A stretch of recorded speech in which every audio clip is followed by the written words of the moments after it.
In this video, we will continue to expand our vocabulary and learn a new English word, asynchronous. Let's break it into parts and learn the word's origin. Here we go.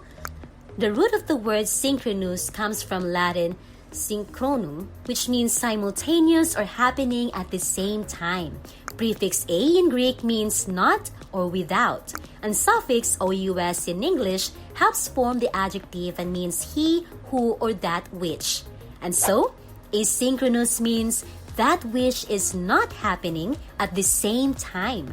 Here's an example of how to use the word in a sentence.